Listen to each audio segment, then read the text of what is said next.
Voilà, nous voilà de retour ensemble. Ne ratez pas d'ailleurs tout à l'heure à 16h50 Cody In Tornado Alley au plus près.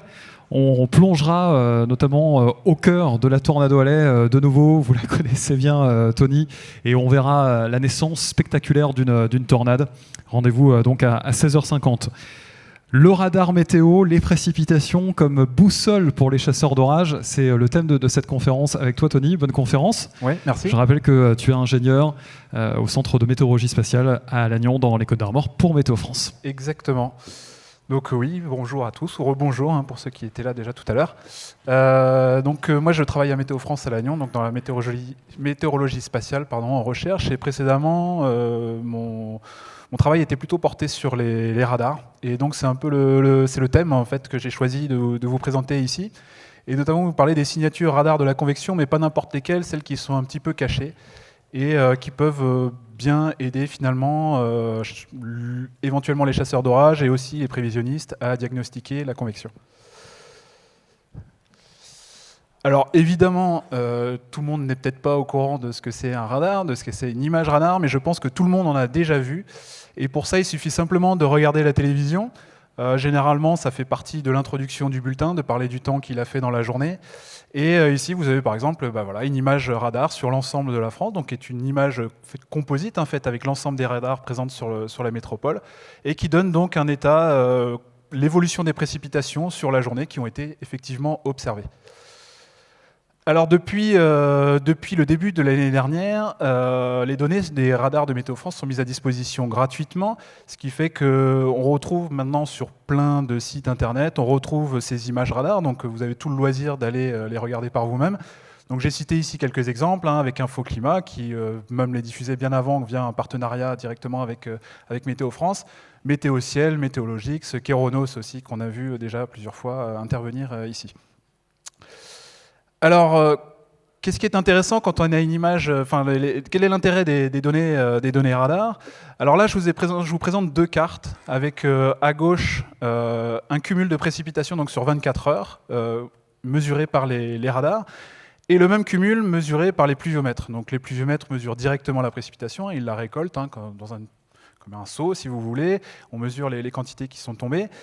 Et donc, ce qui est intéressant de voir, c'est déjà ce qui est rassurant, c'est qu'on retrouve plus ou moins la même chose ici, avec une zone de précipitation près des frontières du nord-est, ici, qu'on retrouve bien sur les deux images, une autre zone de précipitation sur l'ensemble de l'ouest de la France. Mais on voit quand même, on perçoit déjà quelque chose des différences. Alors, sur le nord-est, on retrouve quelque chose qui semble relativement comparable. Bon, excusez-moi, les échelles de couleurs ne sont pas identiques, mais on trouve quelque chose d'assez homogène. En revanche, sur l'ouest de la France, on voit quelque chose de plus hétérogène et qui ressort surtout sur les images radar. Et je vous propose ici un zoom sur la Bretagne, au hasard. Et donc, avec toujours à droite les données mesurées par les pluviomètres et à gauche la mesure faite par radar. Et là, on voit qu'on a quand même des choses qui sont relativement différentes. Alors sur les pluviomètres, on a quelque chose d'assez homogène ici, avec des cumuls de précipitations. Vous avez les valeurs, je ne sais pas si vous arrivez à les lire, mais de l'ordre de 1 à peut-être 10-15 mm pour les valeurs les plus élevées. Et par contre, côté radar, on a une zone de précipitation beaucoup plus hétérogène, et on retrouve des maximums qui peuvent être parfois très importants, comme ici sur le sud du Finistère, avec des valeurs qui dépassent même les 100 mm en cumul. Et on comprend bien ici qu'en fait, même si on a des résolutions temporelles qui sont assez voisines, de l'ordre de 5 minutes pour les pluviomètres et les radars, la résolution spatiale est beaucoup plus fine avec les données radars. Et on comprend bien ici tout l'intérêt qu'il peut y avoir à avoir les données à cette résolution, surtout si on regarde par exemple une animation, comme je vous présente ici, c'est tout récent, ça date d'il y a quelques jours, sur un orage qui était présent sur l'Aude. Et donc, je vous ai mis l'échelle ici, qui représente donc 10 km, sachant que les pluviomètres, l'espacement moyen à peu près entre deux pluviomètres sur le territoire français, il est de l'ordre de 15 à 20 km. Et on voit bien ici qu'on a beaucoup plus de détails avec les images radar. Et donc, pour le chasseur d'orage, forcément, c'est beaucoup plus intéressant. Ça va lui permettre de mieux saisir l'évolution du système, éventuellement d'anticiper mieux son déplacement et de pouvoir bien se positionner. Donc après cette petite introduction, donc moi, ma présentation va s'articuler en deux grandes parties. Je vais vous présenter un peu des notions sur la mesure radar, vous parler un peu du principe et des limitations. Je pense que c'est assez essentiel lorsqu'on les utilise d'avoir à l'esprit ces différentes choses, savoir comment ça fonctionne exactement. Et ensuite, je vous parlerai de quelques signatures radar cachées de la convection. Et donc, je conclurai enfin. Donc radar, quand on parle de radar, qu'est-ce que ça veut dire? Radar, c'est pour Radio Detection and Ranging. Le principe, c'est que pardon, je reviens en arrière. Le principe, c'est que donc on a une antenne. Donc là, on est dans un système de télédétection. Donc c'est un système d'observation actif. Donc il va envoyer un signal, donc une onde électromagnétique, qui va envoyer donc en direction d'une cible. Donc ici, la cible qui nous intéresse, ça pourrait être n'importe quoi. La cible, ça pourrait être votre voiture, par exemple. Ça pourrait être aussi, ça pourrait être un avion. Mais nous, ce qui nous intéresse, ce sont les hydrométéores. Donc quand on parle d'hydrométéores, on parle de pluie, de grêle, de neige. Et donc ces hydrométéores, le signal va interagir avec ces hydrométéores et une partie de ce signal va revenir en direction du radar. Et grâce à l'antenne, on va pouvoir récolter ce signal et donc l'analyser. Et donc, à partir de là, on va déterminer la position, la distance et éventuellement la vitesse de la cible. Un petit peu plus de détails, mais je ne rentrerai pas beaucoup plus dans les détails que ce que vous avez ici. Donc, le principe, c'est que le radar, il envoie un signal, il envoie ce qu'on appelle une impulsion, on parle de tir aussi. Donc, il envoie un signal, une onde électromagnétique qui va avoir une certaine longueur d'onde. Donc, quand on parle de longueur d'onde ici, c'est la distance entre les deux crêtes. Alors, cette longueur d'onde, on va voir, elle a son importance après, lorsqu'on va vouloir analyser les signatures radar. Et donc, elle envoie une impulsion, et ensuite, il va y avoir tout un temps où le radar va être à l'écoute de ce qui est en train de se passer. Donc, l'impulsion, elle dure 1 à 2 microsecondes. Chaque seconde, on envoie 230 à 550 impulsions. Et donc, entre chacune des impulsions, on écoute ce qui est en train de se passer. L'impulsion, elle se propage à la vitesse de la lumière. Et donc, on va ensuite écouter l'onde qui est réfléchie par les cibles qui ont été interceptées. Donc, les caractéristiques de l'onde qui reviennent au radar, on appelle ça l'écho, l'écho radar, permettent de définir donc, les propriétés de la cible. Donc, selon dans la direction dans laquelle le radar a tiré, donc on parle de l'azimut, on va avoir la direction dans laquelle est située la cible. Le temps de parcours de l'onde, donc le temps qu'a mis l'onde à revenir au radar, va nous permettre de déduire la distance à laquelle se situe la cible. Ensuite, on va analyser la puissance qui est reçue. Donc là, ça va être fonction de la réflectivité de la cible. Quand on parle de réflectivité, des fois on parle du Z, c'est exprimé en dB, donc on parle de dBz ici pour la réflectivité. Et enfin, j'en parlerai pas vraiment dans cette présentation, mais si on analyse la variation de phase entre les échos issus de 2 impulsions successives, donc l'effet Doppler, donc une modification de phase lorsque la cible se déplace, et là on va pouvoir avoir la vitesse de la cible. Donc ça, par exemple, les radars routiers, c'est sur ce principe-là qui fonctionne. Je vous ai parlé tout à l'heure de longueur d'onde. La longueur d'onde va avoir son importance. Donc, il existe différents types de radars. Par exemple, des radars avec des petites longueurs d'onde qui vont permettre d'observer les nuages. D'autres radars avec des plus grandes longueurs d'onde qui, eux, vont plutôt être dédiés à l'aéronautique, détection de grosses cibles. Et entre les deux, on a des radars donc dans des longueurs d'onde toujours centimétriques, de l'ordre de 3 à 10 cm. Et ces radars-là, par contre, dans ces gammes de longueurs d'onde-là, le signal va interagir avec les précipitations. Donc là, on a 3 bandes particulières, ce qu'on appelle des bandes de fréquence. Donc il y a la bande X, la bande C et la bande S. Et plus on va avoir une longueur d'onde qui va être petite, plus le signal va être sensible à l'atténuation par les précipitations. C'est ce qui est illustré un petit peu en bas. Pour, par exemple, un radar en bande S, le signal va facilement traverser les précipitations. Et à contrario, pour un radar en bande X, dès qu'il y a des précipitations un peu trop intenses, le signal va être fortement atténué. Et par conséquent, on va avoir du mal à voir ce qui se passe derrière la zone de précipitation. Voici le réseau de Météo France, les réseaux métropolitains. Vous avez différentes couleurs qui correspondent aux différentes bandes de fréquences notamment. Donc tous les radars en bleu sont des radars en bande C, donc ce sont des radars qui sont sur des bandes de fréquences intermédiaires entre la bande S et la bande X. Donc ce choix a été fait parce que c'est des structures, on n'est pas trop soumis à l'atténuation, mais un petit peu. Mais sur ces régions-là, on a des précipitations en moyenne qui ne sont pas trop intenses. Sur le sud-est de la France, on a choisi plutôt des bandes S qui sont peu soumis à l'atténuation, parce qu'ici, là, on a des très forts épisodes de précipitation, les épisodes méditerranéens. Et enfin, il y a des radars bande X qui ont été positionnés notamment dans les Alpes. Et ils ont l'avantage, ces radars, ce sont des structures beaucoup plus légères, beaucoup plus faciles à installer. Inconvénient, c'est qu'ils sont fortement soumis à l'atténuation. Et on en a positionné également quelques-uns ici pour combler un peu des trous qu'il peut y avoir dans le réseau. Et il y en aura probablement d'autres à l'avenir. Donc en tout, le réseau métropolitain est constitué de 33 radars. Alors, une chose importante à prendre en considération lorsque on analyse des images radars, c'est la géométrie. Vous avez donc ici le radar qui va envoyer une onde électromagnétique dans une certaine direction avec un certain angle. On va prendre un certain angle qui est assez faible, mais quand même pour s'affranchir des obstacles qu'il peut y avoir autour du radar.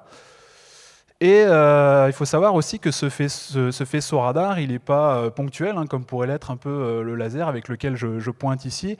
L'onde radar est transmise avec un certain angle d'ouverture, ce qui fait que le volume finalement qui va être sondé par le radar va augmenter à mesure qu'on s'éloigne du radar. En plus de cela, donc, comme on tire avec un certain angle, le faisceau monte à mesure qu'on s'éloigne du radar. D'ailleurs, donc ici j'ai pris un exemple pour un tir qui serait à seulement 0,4 degrés d'angle, ça peut paraître très faible. Déjà à 50 km, le centre du faisceau radar est à 500 mètres d'altitude. Et si on se place à 200 km, on n'est même pas encore en bout de portée théorique du radar, parce on peut aller jusqu'à 255 km, on est déjà à près de 4 km d'altitude. Et le volume qu'on analyse, si on se place à 100 km, on voit déjà que c'est une section de cône. On voit qu'on a une section de cône avec un diamètre qui fait déjà presque 1800 mètres. Donc on tire avec un certain angle. Le radar fait une rotation sur lui-même. Il envoie plein de tirs en tournant sur lui-même avec une certaine vitesse, de l'ordre de 6 à 12 degrés par seconde, ce qui fait qu'il fait un tour en 30 secondes à 1 minute. Et on va aussi parcourir différentes élévations. Donc la stratégie d'exploration des radars à Météo France est constituée d'un super cycle de 15 minutes dans lequel on a 3 cycles de 5 minutes. Et donc on va parcourir, par exemple ici sur le radar de Saint-Nizier, on va parcourir différentes élévations, ce qui fait qu'on va explorer un certain volume d'atmosphère. Donc là, vous êtes ici au niveau 0, au niveau du radar. Ce radar, il est à 920 mètres d'altitude. Et donc, vous avez les différents faisceaux. Donc le faisceau qui monte, parce qu'on tire avec un certain angle, mais en plus, vous remarquerez qu'il y a une certaine forme de courbure dans le faisceau qui est liée tout simplement à la courbure de la Terre. Et donc, on analyse de manière volumique l'atmosphère sur une quinzaine de minutes. Et ce qui ressort ici, c'est qu'on a 2 zones finalement qui sont aveugles, à la fois près de la surface, donc évidemment sous le niveau du radar, mais également à longue distance sous le faisceau le plus bas, et par ailleurs au-dessus du radar, ce qu'on appelle le cône de silence. Je me suis amusé à tracer sur l'ensemble du réseau, si on combine tous les radars en prenant l'élévation la plus basse et en regardant à quelle altitude se situe ce faisceau le plus bas, on voit qu'on a quelque chose qui n'est pas du tout homogène sur le territoire. Évidemment, près des radars, le faisceau est très très bas, mais dès qu'on est situé entre 2 radars, on peut avoir un faisceau qui va monter à plus de 2000 mètres, le faisceau le plus bas. Donc, ce qui fait que sur une mosaïque radar, comme on l'a vu au tout début, avec l'illustration du bulletin météo, on a des informations qui sont issues de différents niveaux d'altitude, et donc ça, c'est à prendre en considération lorsqu'on analyse des images radar. Alors, il y a plein de choses qui peuvent interagir avec le signal radar. Donc évidemment, il y a l'altitude du faisceau à prendre en compte lorsqu'on analyse une image radar, mais également il y a plein de choses qui peuvent interagir avec le signal et qui vont être plus ou moins intéressantes selon les applications qu'on veut faire. Si on veut, par exemple, estimer les quantités de précipitations, il va falloir supprimer tous ces échos qu'on va dire parasites, qui ne sont pas liés aux précipitations. Donc ça peut être les avions, les insectes, des interférences, des échos liés à la présence du relief, Des problèmes de calibration, des problèmes de propagation, d'atténuation, on en a un petit peu parlé, des effets liés à la grêle qui vont causer des surestimations du taux de précipitation. Enfin, voilà, tout un tas de choses qu'on va vouloir corriger. Et donc ici, vous avez une image de réflectivité brute, on en a parlé tout à l'heure, c'est la puissance qui revient au radar. Et donc ça, c'est avant traitement. Et donc, on y trouve plein de choses. On y trouve effectivement des précipitations, c'est ce qui peut nous intéresser. Mais on y trouve aussi des échos fixes. Donc là, c'est autour du radar de Bordeaux. Des échos liés d'air clair, des échos d'air clair liés à la turbulence, des interférences. Bref, si vous voulez estimer les quantités de précipitations avec ça, il va falloir d'abord vous débarrasser de tous ces échos parasites. C'est ce qu'on fait via des différents algorithmes, de l'utilisation de différentes variables radars. En combinant aussi les différents radars du réseau, on arrive à faire produire des images qui sont bien nettoyées ici et qui peuvent être exploitables pour estimer les quantités de précipitations. Mais malgré tout, ces images-là de réflectivité brute peuvent être riches en informations. Et c'est justement ce que je veux vous montrer dans cette deuxième partie. Maintenant, vous allez voir finalement que des images de réflectivité brute. Et on va voir que finalement, derrière toutes ces parasites, entre guillemets, se cachent beaucoup de choses qui peuvent être finalement intéressantes pour l'analyse de la convection. Alors, je vais parcourir différentes signatures radar. D'abord d'un point de vue théorique, et ensuite je vous montrerai des illustrations. Ici, vous avez un schéma, donc vu du dessus. Donc, le radar est ici. Il envoie son faisceau dans cette direction avec un certain angle d'ouverture. Et puis, vous avez une cellule orageuse qui est présente ici un petit peu à gauche du faisceau qui est envoyé à ce moment-là. Ce qui se passe, c'est qu'en fait, le radar, je vous ai dit, oui, on tire dans un certain angle solide, le signal est envoyé dans cette direction, sauf que ce n'est pas réellement ce qui se passe. Une grande partie du signal est envoyée dans cette direction, mais on n'arrive pas à tout contenir, et finalement, il y a des lobes, ce qu'on appelle des lobes secondaires, donc ça c'est le lobe principal, mais on a aussi des lobes secondaires, donc des directions privilégiées où l'énergie est envoyée. Et donc ces lobes, alors de manière générale, ils n'ont pas trop d'impact, mais lorsqu'on est sur des cellules orageuses avec des très fortes intensités, l'énergie qui est renvoyée vers le radar par cette cellule orageuse via l'énergie du lobe secondaire ne devient plus négligeable. Et donc là, vous avez justement sur ce graphique, vous avez là, c'est la direction donc, du lobe principal, ici à 0 degré, et puis ensuite vous avez un angle de tir, donc jusqu'à 90 degrés, et on voit que même à 90 degrés, on a un petit peu d'énergie qui part, quoi. Et donc finalement, ces lobes secondaires vont intercepter les précipitations, et ce qu'on va voir apparaître, c'est un écho au radar parasite, ici, donc au niveau du lobe théorique, du lobe principal théorique. En réalité, donc, le radar visant dans cette direction va positionner l'écho-radar dans cette direction parce qu'on estime que l'énergie revient du lobe principal, sauf qu'en réalité, elle vient du lobe secondaire. Et donc, on va avoir une petite pointe qui va apparaître finalement sous la cellule orageuse. Là, je vous ai mis une image donc, qui date un petit peu, mais de mai 2015, de supercellules donc, présentes sur le nord-est de la France, avec donc deux radars, le radar de Blaisy et le radar de Montancy. Donc, c'est au même instant. Et donc vous avez ici des cellules orageuses assez intenses avec de très fortes réflectivités. Et on voit ces espèces de pics qui ne semblent pas très naturels à droite ici de la cellule par rapport au radar qui est présent au sud-ouest. Et donc ça, c'est une contamination par les lobes secondaires. Et on en trouve une autre toute petite ici en haut. Et si on regarde le radar de Montancy, donc cette fois qui est positionné ici, alors on retrouve le même genre de signature, mais vu depuis ce radar-là. Donc on a une géométrie légèrement différente, on n'a pas le même angle de vue, on va dire. Et donc on retrouve ces pics également présents sur les bords de la cellule. Et sur celle du nord, il est un peu plus marqué cette fois. Autre signature qui est très intéressante, c'est le pic de grêle, pour détecter la présence de grêle. Donc ici, donc, on a une cellule orageuse avec une zone de grêle que j'ai représentée en rouge, le radar qui tire avec un certain angle, le signal qui part vers cette zone de grêle, et puis donc le signal qui revient au radar. Sauf qu'une partie de ce signal, une partie de l'onde va être renvoyée vers le sol, et le sol humide va à nouveau renvoyer le signal vers la cellule, le corps gréligène de la cellule, et donc à nouveau va revenir vers le radar.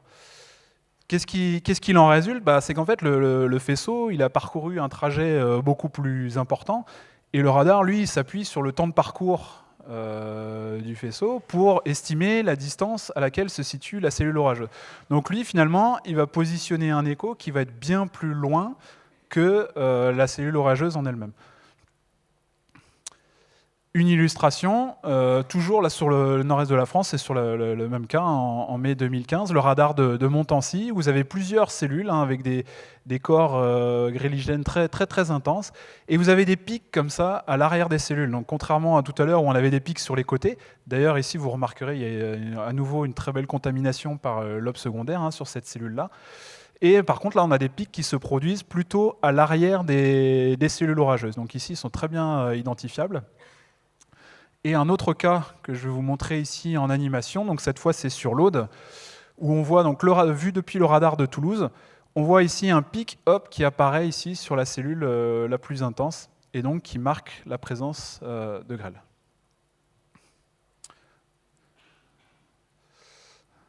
Donc ça c'est vraiment très caractéristique de la présence de grêle, souvent de taille assez conséquente d'ailleurs. Autre signature radar associée aux orages et donc à la convection, ici ce sont les échos de seconde trace. Donc dans une situation classique, on a notre cellule orageuse qui est présente à proximité du radar, ou en tout cas dans son domaine de définition. Donc ici j'ai indiqué la portée maximale du radar qui est 255 km. Donc on est en deçà de ces 255 km. Et donc le radar envoie son signal, le signal interagit avec les précipitations de la cellule orageuse, revient au radar. Deuxième configuration, cette fois, la cellule orageuse est au-delà de la portée théorique du radar. Donc on a notre signal, donc le premier tir qui est envoyé et qui va voyager, et il va voyager aussi, il ne va pas s'arrêter, lui, à cette limite, il n'en a rien à faire de cette limite, il va continuer son voyage et il va intercepter le haut de la cellule orageuse. Et il va revenir, sauf qu'il va revenir après que le deuxième tir ait été envoyé. Sauf que ça, quand le signal revient au radar, lui, le radar, il ne le sait pas. Donc lui, quand le signal revient, le signal 1 revient, lui, il prend en considération, il estime qu'en fait, c'est lié au deuxième tir, ce signal qui est revenu au radar. Donc qu'est-ce qui va se passer? C'est qu'il va y avoir un écho qui va être placé à proximité du radar. Parce que lui, il va calculer le temps qu'il y a eu entre le début de la phase du tir 2 et le temps où le signal est revenu. Ce temps est relativement court, donc il va positionner un écho à proximité du radar. Un exemple ici sur le radar de Falaise. Alors il faut imaginer, on a une cellule orageuse dans cette direction-là, au-delà de la portée théorique du radar, qui est représentée ici là, par cet arc de cercle. Et donc on a des échos de seconde trace ici, donc ce sont des échos purement fictifs, ils ne sont pas tant fictifs que ça, et c'est vraiment lié à une cellule orageuse qui est ici, mais par contre à cet endroit-là, il n'y a pas du tout de précipitation. Et donc ils peuvent apparaître sous forme de cellules qui semblent relativement plausibles, relativement réalistes, mais ce n'en sont pas. Et en plus, ils peuvent se mêler à de véritables précipitations qu'il y aurait à cet endroit-là. Malgré tout, on a plusieurs indices qui permettent de les identifier. C'est d'une part, ils sont alignés selon l'axe du faisceau. On voit ici quelque chose quand même de plutôt radial qui part depuis le radar. Ce sont des échos qui sont relativement stationnaires aussi. Ils vont bouger, mais pas beaucoup. Et ils prennent aussi la caractéristique que ce sont des échos un peu par triplet. On devine à chaque fois qu'ils vont par triplet. Il y en a 3 ici, et ici il y en a 3 aussi. Ça c'est lié, alors je ne vais pas rentrer dans les détails, mais c'est que dans le schéma d'émission du radar, en fait on a 3 PRM, donc la fréquence de répétition des impulsions, les tirs qu'on envoie, on utilise 3 fréquences différentes. Et donc ça cause justement ces effets-là d'échos par triplet. Un bel exemple ici, pour illustrer tout ça, là, cette fois sur une grande partie de la France, on a des cellules orageuses là, qui sont présentes, assez intenses, qui sont présentes au nord du Massif central. Et on voit donc tous les petits points blancs ici représentent les différents radars, et on voit en fait qu'on a plein d'échos qui convergent finalement dans cette direction-là, et qui sont liés, ce sont des échos de seconde trace en fait, qui sont observés sur chacun de ces radars, en lien avec ces cellules orageuses qui sont situées à longue distance, au-delà de la portée théorique de chacun de ces radars. Une autre signature importante liée à la convection, c'est l'atténuation par les précipitations. Donc, je l'ai déjà un petit peu évoqué. Selon la bande de fréquence qu'on utilise, il va y avoir plus ou moins d'atténuation. Donc, le signal, il est atténué par les précipitations qu'il rencontre, surtout dans la bande X. Donc, c'est les radars notamment qui sont utilisés dans les Alpes, et dans une moindre mesure en bande C. Et donc, si les précipitations sont vraiment très intenses, le signal peut complètement disparaître et on va avoir alors apparaître une zone aveugle en aval des précipitations. Un exemple ici, sur le radar de Bordeaux et de Cherves, donc c'est exactement le même instant. On est sur des élévations radar, donc des angles de tir qui sont identiques. La cellule orageuse est à peu près à mi-distance entre les deux radars. Donc, on regarde grossièrement les échos radars à la même altitude. Sauf qu'on voit qu'on a des échos qui sont complètement différents. Et notamment sur l'image de Bordeaux, on voit qu'il y a une forme de V un peu qui se dessine là, derrière les intensités les plus fortes. C'est tout simplement que l'écho était très atténué, que le signal était très atténué en aval de la cellule. Et donc, le radar reçoit très peu de signal en retour et donc estime que ce sont des précipitations relativement faibles. Sauf que si on regarde le radar de Cherves, où cette fois, en amont de la cellule, il y a des faibles précipitations, donc là, il y a très peu d'atténuation sur le parcours du signal, là, on retrouve une zone qui est plutôt réaliste. Et donc, on voit bien qu'ici, en fait, c'était quelque chose lié à l'atténuation par les précipitations. Et vous remarquerez au passage, on retrouve deux signatures qu'on a déjà évoquées ici. Donc la contamination par les lobes secondaires, très, très marquée ici sur le radar de Cherves, et le pic de grêle en aval de la cellule. Autre signature, alors on est toujours dans l'atténuation du signal, mais cette fois c'est l'atténuation par le radome mouillé. Alors, lorsqu'on a une cellule de forte intensité qui passe au-dessus du radar, donc le radar, lui, il est protégé par un radome, pour le protéger notamment du vent, pour éviter, parce que il faut qu'on tire avec des angles précis, donc on ne veut pas que le radar soit trop sollicité mécaniquement, donc on le protège par un radome, sauf que s'il y a un radome, quand il pleut très fort, on va avoir une pellicule d'eau qui va se former sur la surface du radome. Et donc cette pellicule d'eau va également causer de l'atténuation, à nouveau de manière plus intense sur les radars en bande X. Et ici, vous avez une illustration donc, sur les radars en bande C. Donc ça, c'est une étude qui avait été publiée en 2007, où vous avez une illustration de l'atténuation, donc juste dans l'atténuation du signal sur un trajet aller seulement du signal. Donc il faut le multiplier par 2 pour avoir l'estimation de l'atténuation sur un trajet aller-retour. Mais on voit par exemple que pour des intensités qui sont relativement modestes de 20 mm/h, on peut avoir des atténuations déjà, si on prend le trajet aller-retour, de l'ordre de 3 dB. Donc ce qui est relativement conséquent si on veut estimer l'intensité des précipitations. Alors tout ça, ces atténuations, elles sont corrigées lorsqu'on veut faire de la lame d'eau. On a d'autres variables radar qui nous permettent de faire ces corrections, d'estimer l'intensité de l'atténuation et donc de faire une correction a posteriori. Une illustration, là c'est sur le radar de Noyal, donc dans le centre Bretagne, donc qui est un radar en bande X. Et on a des cellules orageuses qui circulent, ici d'est en ouest. Et je ne sais pas si vous voyez bien, mais il y a des moments où on a l'impression que l'image s'efface. Comme ici, par exemple, hop, les précipitations disparaissent puis réapparaissent. Et donc ça, c'est typiquement lié à l'atténuation par le radome mouillé. Et donc voilà, ces effets sont particulièrement forts sur les radars en bande X, mais on peut les voir aussi assez nettement sur les radars en bande C, sur les cellules les plus intenses. Sur ce cas-là, j'ai tracé en fait sur ce graphique un peu l'évolution de 3 paramètres. Donc vous avez l'évolution temporelle. Donc ici en bas, vous avez l'échelle de temps. Ici, sur la verticale à gauche, vous avez donc l'échelle de réflectivité, donc qui correspond aux courbes bleues, donc où j'ai représenté en trait plein la réflectivité moyenne sur le domaine, et en pointillé la réflectivité moyenne sur le radar. Donc là, j'ai pris juste un cercle de diamètre de 1 km autour du radar et j'ai calculé la réflectivité moyenne autour du radar. Et enfin, un dernier paramètre, c'est j'ai voulu montrer ici la surface pour lesquelles on a des réflectivités qui sont supérieures à moins 10 dBz. Donc en gros, la surface des pixels qui apparaissent sur les images. Et ce qu'on voit, c'est que au moment où on a des très fortes réflectivités qui passent sur le radar, donc en pointillé ici, hein, donc on a la réflectivité moyenne sur le radar, donc là un gros pic, hein, donc j'ai représenté les zones grisées en fait, correspond au passage de fortes cellules au-dessus du radar. Et donc dans le même temps où on a cette augmentation de la réflectivité autour du radar, on voit qu'on a une baisse sur la réflectivité moyenne sur le domaine radar, et également une forte baisse de la surface où on a des précipitations qui sont mesurées par le radar. Donc c'est une autre manière de voir un peu l'atténuation causée par le radon. Autre phénomène qu'on peut voir, ce sont les fronts de brise. Donc par exemple, quand il fait assez chaud, on va avoir de l'air chaud qui va s'élever au-dessus des terres. On a une mer qui est relativement froide. Cet air chaud va être remplacé par l'air froid. Donc on va avoir une circulation qui va se mettre en place sur le bord de mer. Et à l'interface entre les deux, donc on va avoir pas mal de turbulences, de la convergence, de la turbulence.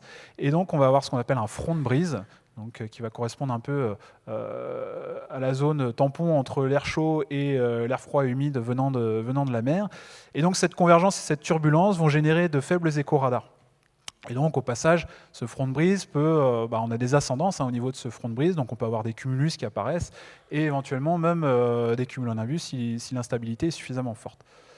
Ici, c'est sur le radar de Bordeaux.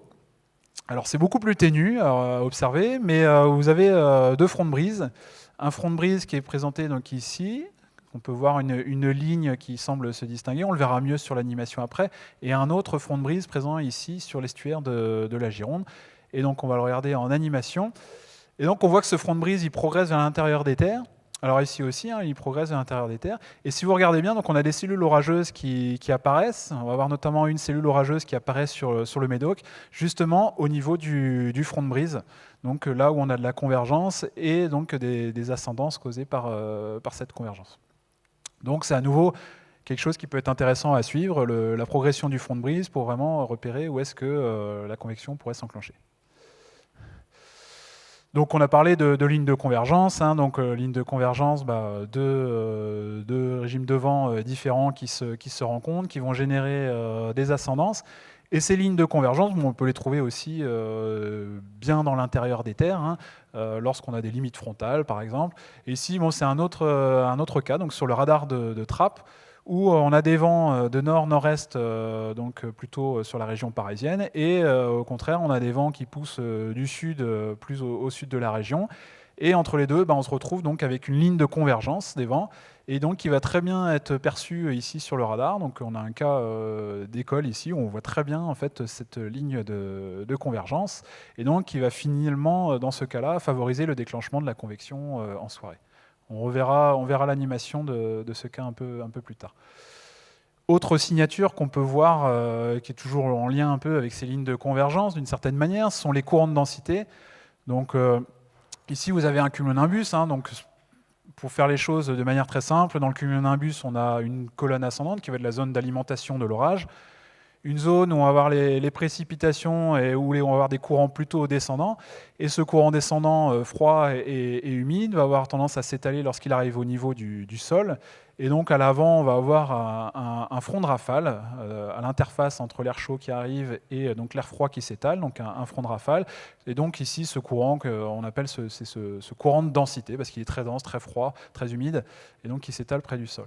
Et donc ici, on peut avoir donc des rafales qui peuvent être observées, donc au passage du courant de densité. On peut avoir également de nouvelles cellules qui peuvent se former sur le bord d'attaque, parce que l'air chaud est forcé de s'élever ici.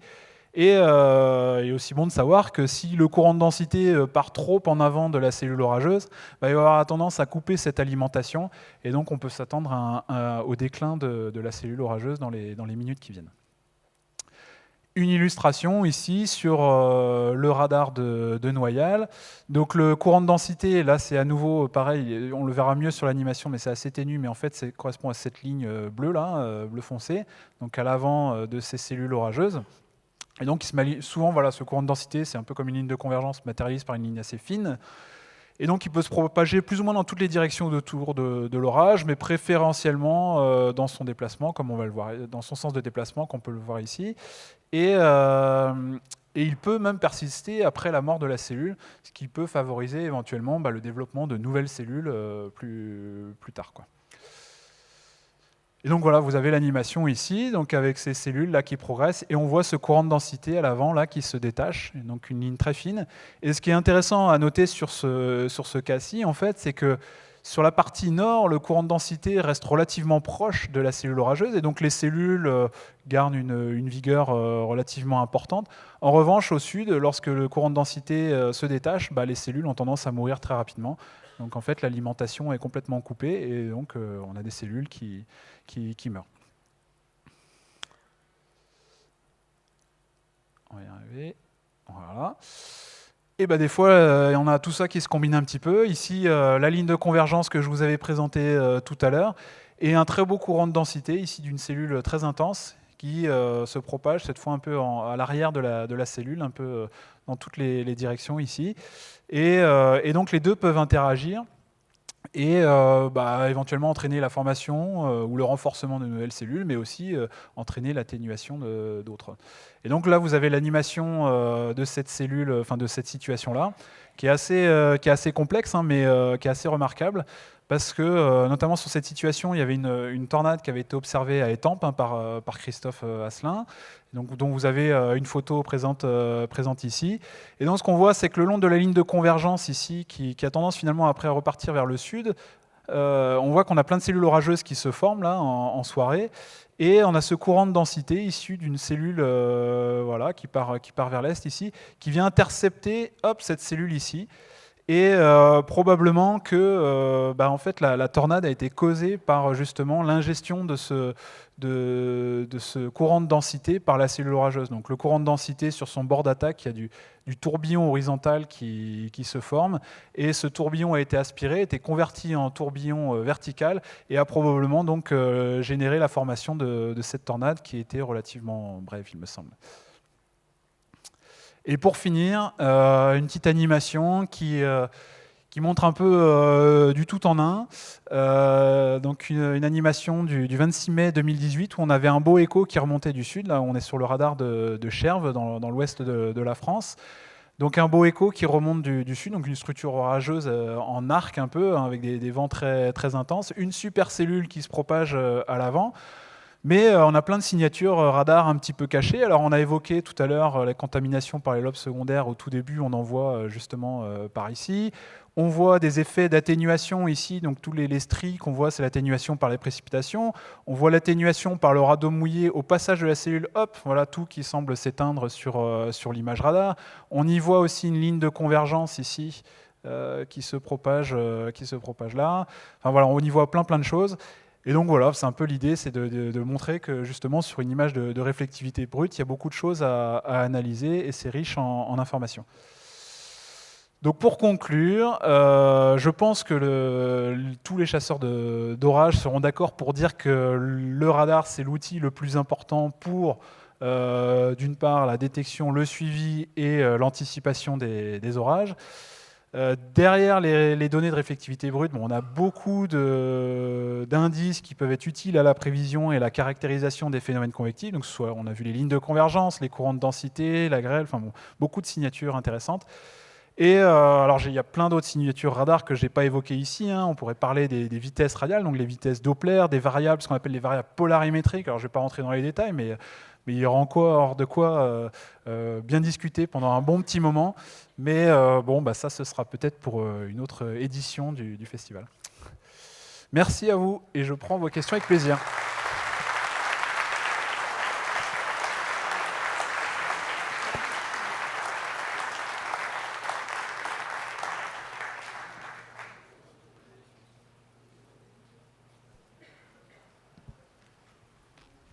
Alors, je ne sais pas, est-ce qu'il y a des questions ?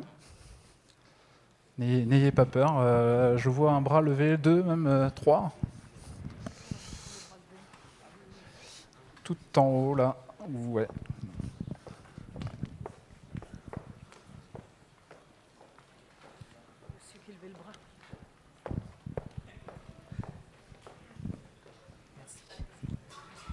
Je me demandais en quoi les turbulences interagissent avec le radar. Qu'est-ce qui fait la réflexion en fait, si c'est pas un hydrométéore? En fait, il y a une modification un peu de l'indice de réfraction de l'atmosphère, et donc il y a une réponse.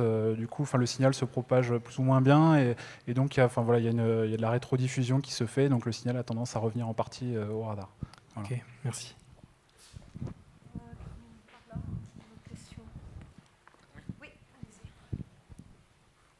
Moi, c'était pas vraiment une question. C'était pour vous dire que lors de la situation du 12 mai 2024 sur la Seine-et-Marne, des orages ont éclaté sur le sud du département et j'ai subi le rouleau venteux venant de cet orage, ce qui m'a provoqué de violentes rafales de vent. Ouais. Et en gros, ça, c'est ce qu'on appelle le courant froid dense de l'orage. Voilà, le courant de densité, exactement. Et ça, c'est ce qui peut donner les flux descendants dont vous avez parlé, c'est ce qui peut donner les très grosses rafales de vent sous les Arcus. Exactement, ouais. En fait, le courant de densité, je pense que tout le monde, même des gens qui ne sont pas chasseurs d'orage, l'ont déjà expérimenté. Souvent, à l'avant de l'orage, on commence à avoir un peu le vent qui se lève, de l'air froid, des fois qui arrive assez brutalement. Ça, c'est vraiment le courant de densité. Alors, il est plus ou moins intense, mais en effet, sur certaines situations orageuses, il peut être particulièrement virulent et provoquer des dégâts très, très, très, très importants. Voilà, merci. Il y avait peut-être une autre question très rapide, ouais, vraiment très très rapide pour pas qu'on... Oui, je voudrais juste savoir, les cartes que vous avez montrées là, hein, donc avec les réflectivités brutes, est-ce que ce sont des choses qu'on peut avoir? Parce qu'il me semble que tout ce qu'on peut avoir, nous, au niveau de données en tant qu'amateur, c'est plutôt déjà nettoyé et c'est déjà... Enfin, en tout cas... Ça dépend, en fait, dans les sites que j'ai évoqués au départ, il y a plusieurs choses. Enfin, chaque site a un peu ses propres traitements qui sont faits. En fait, quand on regarde une image de réflectivité brute, on y voit beaucoup de parasites, ce qui peut être gênant un peu au quotidien pour évaluer les précipitations, mais dans le cadre de situations convectives, c'est vrai que c'est très intéressant.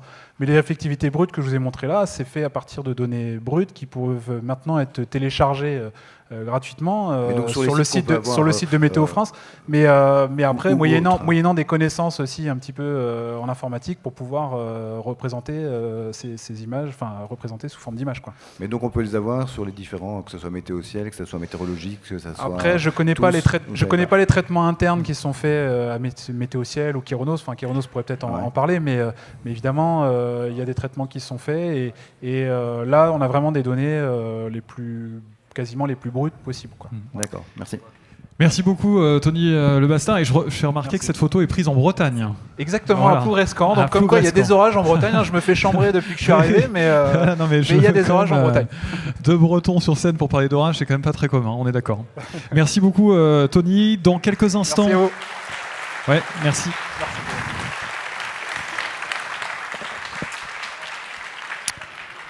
Dans quelques instants, Julien Stéphan a la chance de recevoir Dean Gilles, Christophe Asselin, Cody et Charlotte Chaza. Cody, on va en entendre parler dans un instant parce qu'il vous propose de partir en chasse de l'autre côté de l'Atlantique, une nouvelle fois au cœur de la Tornado Alley. On se retrouve dans quelques instants.